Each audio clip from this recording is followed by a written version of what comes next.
ಆತ್ಮ ಸಮೃದ್ಧಿ ಯೋಗ ರಕ್ಷಿತ್ ಸಾಗರ ಗುರುಗಳು ಹೇಳ್ಕೊಡುವಂಥ ಈ ಒಂದು 21 ದಿವಸದ ಒಂದು ಕಾರ್ಯಾಗಾರ ಅಥವಾ ಒಂದು ಪ್ರೋಗ್ರಾಮಲ್ಲಿ ನಾನು ಇದನ್ನು 4ನೇ ಸರಿ ಅಟೆಂಡ್ ಮಾಡ್ತಾ ಇರೋದು.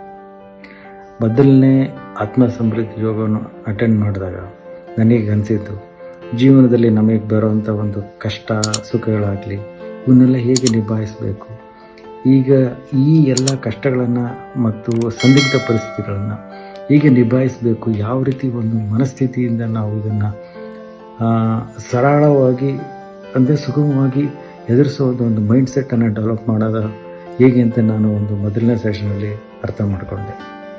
ಅದಾದ ನಂತರ 2 ಮತ್ತು 3 ಒಂದು ಅಜ್ಞಾನದಲ್ಲಿ 2 ಮತ್ತು 3 ಸೆಷನ್ಸ್ಗಳಲ್ಲಿ ನನಗೆ ಅರ್ಥ ಆಗಿದ್ದು, ಈ ಲೌಕಿಕ ಜೀವನದಲ್ಲಿ ಬರೀ ನಾವು ಕಷ್ಟ, ಕಾರ್ಪಣ್ಯ, ಸರಿ ತಪ್ಪು, ಸುಖ ದುಃಖ ಏನೆಲ್ಲ ಈ ರೀತಿ ಒಂದು ಜೀವನದ ಒಂದು ಲೌಕಿಕ ಜೀವನದಲ್ಲಿ ಮಾತ್ರ ಒಂದು ಏನು ನಾವು ಅನುಭವಿಸ್ತಾ ಬರ್ತೀವಲ್ಲ ಅದನ್ನು ಮಾತ್ರ ನಾವು ಡೀಲ್ ಮಾಡ್ತಾ ಬರ್ತಿರ್ತೇವೆ.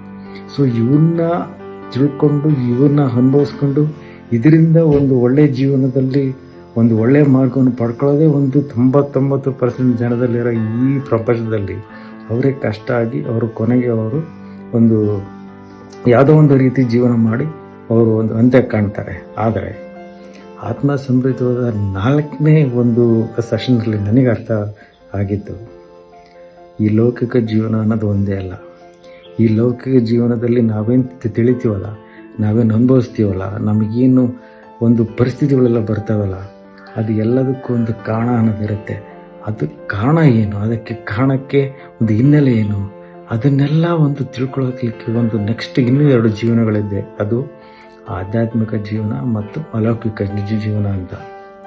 ಈ ಲೌಕಿಕ ಜೀವನದಲ್ಲಿ ನಾವು ಏನೆಲ್ಲ ನಾವು ಅನುಭವಿಸ್ತಾ ಇರ್ತೀವಿ, ಅದರಲ್ಲೇ ಜೀವನ ಪೂರ್ತಿ ಕಳ್ಕೊಂಡು ಅದನ್ನು ಇದೇ ಒಂದು ದೊಡ್ಡ ಜೀವನಪ್ಪ ಅಂತ ಅಂದ್ಕೊಂಡ್ಬಿಡ್ತೀವಿ. ಆದರೆ ಇದಕ್ಕಿಂತ ಮಿಗಿಲಾದ ಒಂದು ಆಧ್ಯಾತ್ಮಿಕ ಸುಂದರ ಜೀವನ ಇದೆ, ಅಲೌಕಿಕ ಒಂದು ಜೀವನ ಇದೆ.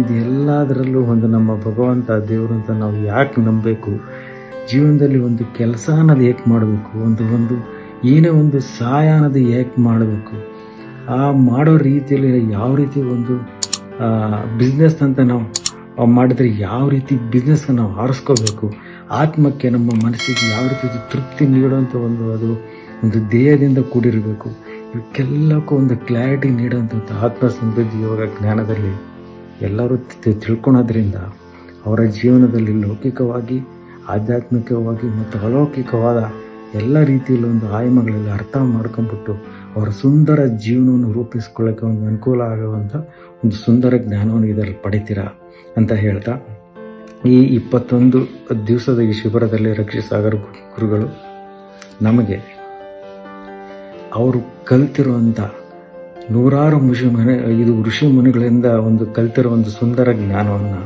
ಅವರು ಈ 42 ಗಂಟೆ ಅಥವಾ ಹೆಚ್ಚಿನ ಕಾಲದಲ್ಲಿ ನಮಗೆ ಆ ಪೂರ್ಣ ಜ್ಞಾನವನ್ನು ನಮಗೆ ಧಾರೆ ಎರಿತಾರೆ. ಇಂಥ ಒಳ್ಳೆ ಗುರುಗಳನ್ನು ಪಡೆದಿರೋದೇ ನಮ್ಮ ಜೀವನದಲ್ಲಿ ಒಂದು ಪುಣ್ಯ ಅಂತ ಹೇಳ್ತಾ, ಇದು ಈ ಆತ್ಮ ಸಮೃದ್ಧಿ ಯೋಗವನ್ನು ದಯವಿಟ್ಟು ತಪ್ಪಿಸ್ತೀವಿ ಎಲ್ಲರೂ ಅಟೆಂಡ್ ಆಗಿ ತಮ್ಮ ಜೀವನ ಒಂದು ಉತ್ತಮ ಆಯಾಮಕ್ಕೆ, ಉತ್ತಮ ಜೀವನಕ್ಕೆ ಒಂದು ಆ ದಾರಿ ನೀಡ್ಕೊಳ್ಳೋಕೆ ಒಂದು ಸುಗಮವಾದ ಒಂದು ವಿಧಾನಗಳನ್ನು ಈ ಮೂಲಕ ಪಡೀರಿ ಅಂತ ಹೇಳ್ತಾ ನನ್ನ ಈ ವಿಡಿಯೋನ ಮುಗಿಸ್ತೇನೆ. Thank you.